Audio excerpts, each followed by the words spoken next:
Hey guys, welcome to this new lesson of the course. In the two previous lessons, we were talking about the meters and demons, right? In this one, we'll be talking about the fluids, how to alter the different parameters, and about the fluid-solid interaction. So, we already know the meters and demons, and now fluids. Let's get started. Okay? So the first thing we need to do is create a new scene.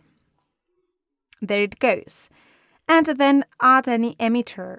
Let's assume we want this emitter to collide with another object without going through it.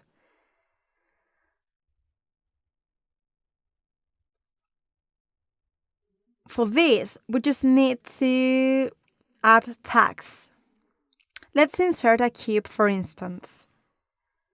I'm going to disable first the display icon option. Great. And then I'm going to scale this cube up.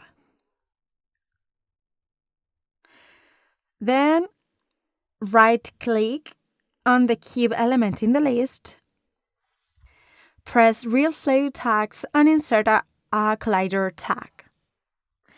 This tag avoids the fluid going through the cube. The other tag, which we'll be working with later on, is the volume tag, which enhances the interaction between the fluid and the object.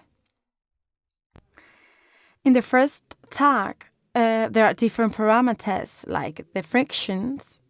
Okay, so when we make this liquid visible, this is what happens. Okay, when we animate it, this is what happens. Then in the collider tag panel, we can modify certain parameters such as the collision distance or the friction of the liquid with the object, among others that we'll be seeing later on, okay? Apart from this, in the volume tab, we find different options to modify the quality of the fluid and solid objects. So these are the different parameters, okay? Here, for example, we say that the object, the solid, is flat, but let's say we were working with the stairs. We can use these parameters to modify the liquid and prevent the liquid from presenting some instabilities and so on, okay? Because it's possible that they appear, okay? So these are the tags we'll be using.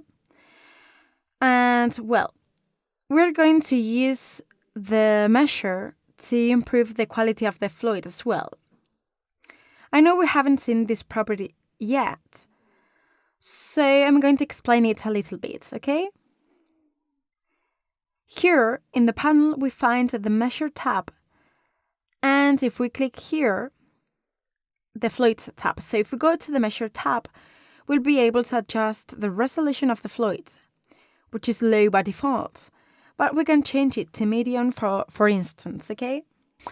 So by increasing the quality, the fluid looks eroded with lumps, right? So we need to play around with these parameters like the radius or and the smooth to enhance the animation. So if we increase the radius, the mesh loses detail. See? The smooth option can also be modified. See? Guys, it's just a matter of practicing and getting to know which properties can be applied to a certain fluid according to what we want to get.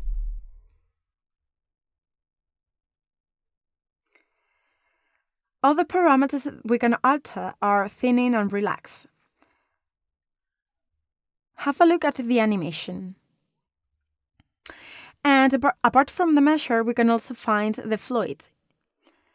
And here in resolution, there are predetermined options that can be applied to the liquid. For instance, we can select a viscous aspect. So here the fluid presents a viscous aspect. It flows out slowly, really slowly.